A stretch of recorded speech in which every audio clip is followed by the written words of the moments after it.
اعوذ باللہ من الشیطان الرجیم، بسم اللہ الرحمن الرحیم۔ السلام علیکم میرے پیارے ساتھیوں، کیسے ہیں آپ؟ امید ہے ٹھیک ہوں گے۔ اللہ تعالیٰ آپ کو خوش رکھے، سلامت رکھے، آباد رکھے۔ میں نے اپنا باغیچے میں لگی ہوئی تھی اور یہ جو سبزیاں ہیں اس کو پانی دے رہی تھی۔ افطاری میں نے تھوڑی تیار کر لی، بس اب جا کے تھوڑی 2-3 روٹیاں بنانی ہیں۔ کل اپنی ایک بہت ایک مزیدار بندی سے بات ہو رہی تھی، میری بہت قریبی دوست بھی ہے اور بہن بھی ہے، اس سے بات ہو رہی تھی تو وہ مجھے کہہ رہی تھی کہ یرا ایسا ہے نا، میرے گھٹنے میں بہت درد ہے نا، تو میں کیا کروں نا، گھٹنے کے درد کی وجہ سے پریشان ہو گئی ہوں۔ گھٹنے میں ایک ہم پشتو میں اس کو کہتے ہیں پڑق کہتے ہیں، ایک اچانک سے وہ جو نہیں، وہ ایک درد کی ایک لہر سی اٹھتی ہے، اس کو ہم پڑق بولتے ہیں نا۔ تو کہتی ہے کہ گھٹنے میں پڑق ہے نا، تو میں اسے بتا رہی تھی کہ ایسا ہے کہ کچھ عرصہ پہلے نا میرے گھٹنے میں درد ہوا، بہت زیادہ درد ہوا نا۔ تو میری جو کلاسیں ہیں وہ 4تھی منزل پر بھی کلاس ہے، 3ری منزل پر بھی کلاس ہے، دور کلاسیں ہیں نا، اوپر کلاسیں ہیں۔ تو جب میں کلاس لینے جا رہی تھی تو مجھے اندازہ تھا کہ میرے گھٹنے میں بہت شدید وہ پڑق ہے نا، درد ہے۔ تو گھٹنے میں درد کا میں نے 2 دوستوں سے ذکر کیا۔ میں زیادہ ذکر نہیں کرتی پریشانیوں کا، پریشانیاں ذکر کرنے سے بڑھتی ہیں نا، تو اگر کوئی پریشانی ہوگی تو میں ذکر نہیں کرتی نا۔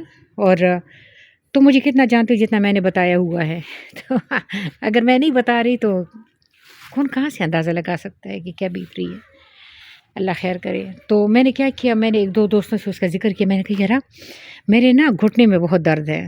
تو مجھے ان 2-3 دوستوں سے جو ذکر ہوا، انہوں نے کہا اوہ تو اب درد ہی ہوں گے نا گھٹنوں میں، اب درد ہی اٹھیں گے نا۔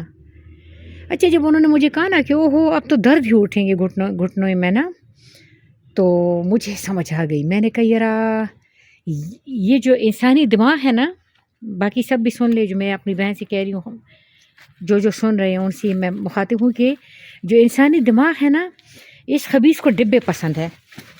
گرنے لگی ہوں۔ اس خبیث کو نا ڈبے پسند ہے۔ ڈبہ اس طرح پسند ہے کہ کوئی بھی معاملہ ہو نا، یہ اس کو ڈبے میں بند کر کے نا تو اپنے آپ کو پروٹیکٹ فیل کرواتا ہے۔ اب کوئی بھی بات ہو، مثال کے طور پہ اگر گیس لیک ہونا اور تم اپنے کمرے میں گئے اور کچن میں اور تمہیں پتہ چلا کہ گیس لیک ہے، تو بھائی بند کر دو اور کھڑکی کھول دو، بس اتنی سی بات ہے۔ لیکن انسانی دماغ کے ڈبوں میں کچھ واقعات بند ہوتے ہیں، فلاں جگہ دھماکہ ہوا تھا، اس میں وہ عورت ایسی مری تھی، اس میں وہ بندہ ایسا مرا تھا، ایسا ہوا تھا، وہ ایسا ہوا تھا نا۔ تو انسانی جو دماغ ہے یہ ڈبہ بند ہے نا، یہ اس کو ڈبے پسند ہوتے ہیں، اور دل ڈبے میں گھبراتا ہے نا، دل ڈبے کو پسند ہی نہیں کرتا، وہ گھبرا جاتا ہے بیچارہ نا۔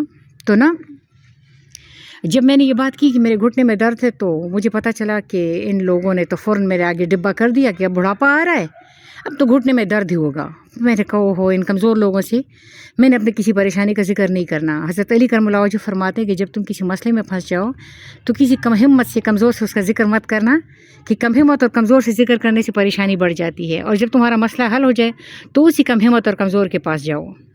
تو میں نے لوگوں کو عموماً کم ہمت اور کمزور پایا ہے، اس لیے میں ان سے ذکر نہیں کرتی۔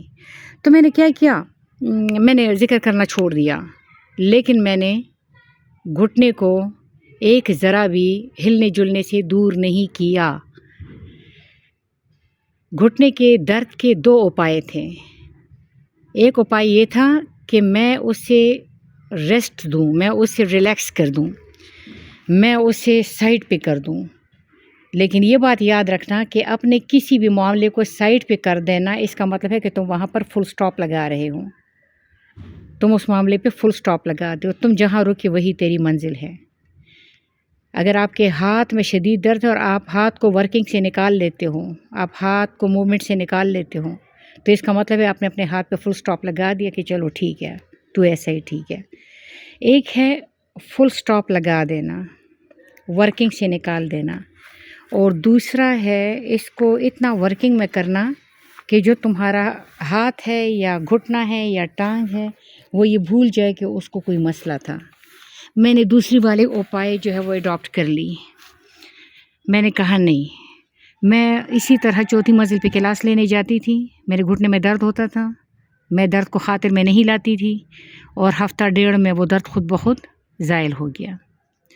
تو اگر آپ ورکنگ میں رکھیں اپنی مشینری کو، اپنے گھٹنوں کو، ہاتھ پاؤں کو، سر کو، ایون میں مختلف گروپس میں اگر کبھی قرآن مجید کی کسی آیت پہ بات کرتی ہوں تو میں بہت زیادہ لگی رہتی ہوں اور آخر کار مجھے اللہ پاک سمجھ عطا کر دیتا ہے. جیسے اللہ تعالیٰ فرماتے ہیں نا، نگاہیں اسے نہیں پا سکتے، وہ پا لیتا ہے نگاہوں کو. وہ ہماری جدوجہد کو دیکھ لیتا ہے. اللہ تعالیٰ فرماتے ہیں کہ جو جدوجہد کریں گے میں انہیں کامیاب کروں گا. تو تمہارے اپنے گھٹنے کو ورکنگ میں رکھنا، جدوجہد کرنا ہے. اچھا، دوسری بات یہ ہے، ابھی میں نے پودوں کو پانی ڈالا نا، تو یہ جو پانی ہے یہ بھی بہت بڑا معجزہ ہے اللہ پاک کا. جب میں گلدان میں پھول لگاتی ہوں اور جب وہ مرجھانے لگتے ہیں، میں ان کا پانی چینج کر دیتی ہوں تو وہ دوبارہ سیدھے ہو جاتے ہیں، پیارے ہو جاتے ہیں. تو میں سوچتی ہوں کہ میں نے ان کو کوئی متوازن غذا نہیں ڈالی. میں نے ان پھولوں کو نہ کوئی گوشت کھلایا، نہ کوئی دودھ ڈالا ہے.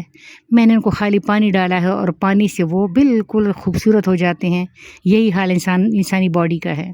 تم پہ کچھ بھی بیت رہی ہو، پانی پیو، 2 گلاس پیو. یہ دوستوں میں کسی کا گلا بہت زیادہ خراب تھا، تو اس کو بھی یہ ویڈیو کسی طرح پہنچ جائے تو وہ سن لے کہ اگر وہ نیم گرم پانی بہت زیادہ پیے تو گلا بھی، سینہ بھی ٹھیک ہو جائے گا، صاف ہو جائے گا اور گھٹنے ٹھیک ہو جائیں گے اور کچھ بھی نہیں ہے. بیماری کی طرف رخ کرو گے تو بیماری غذا پائے گی. تمہاری توجہ اصل میں غذا ہے نا، تو بیماری کی طرف رخ کرو گے تو وہ مضبوط ہوگی اور صحت کی طرف رخ کرو گے تو وہ مضبوط ہوگا. وہ کہتے ہیں نا، کہتے ہیں ضرور اس کی توجہ کی رہبری ہوگی. نشے میں تھا تو پھر میں اپنے گھر گیا کیسے؟ تو انشاءاللہ تعالی میری توجہ تمہاری رہبری کرے گی. خوش رہو.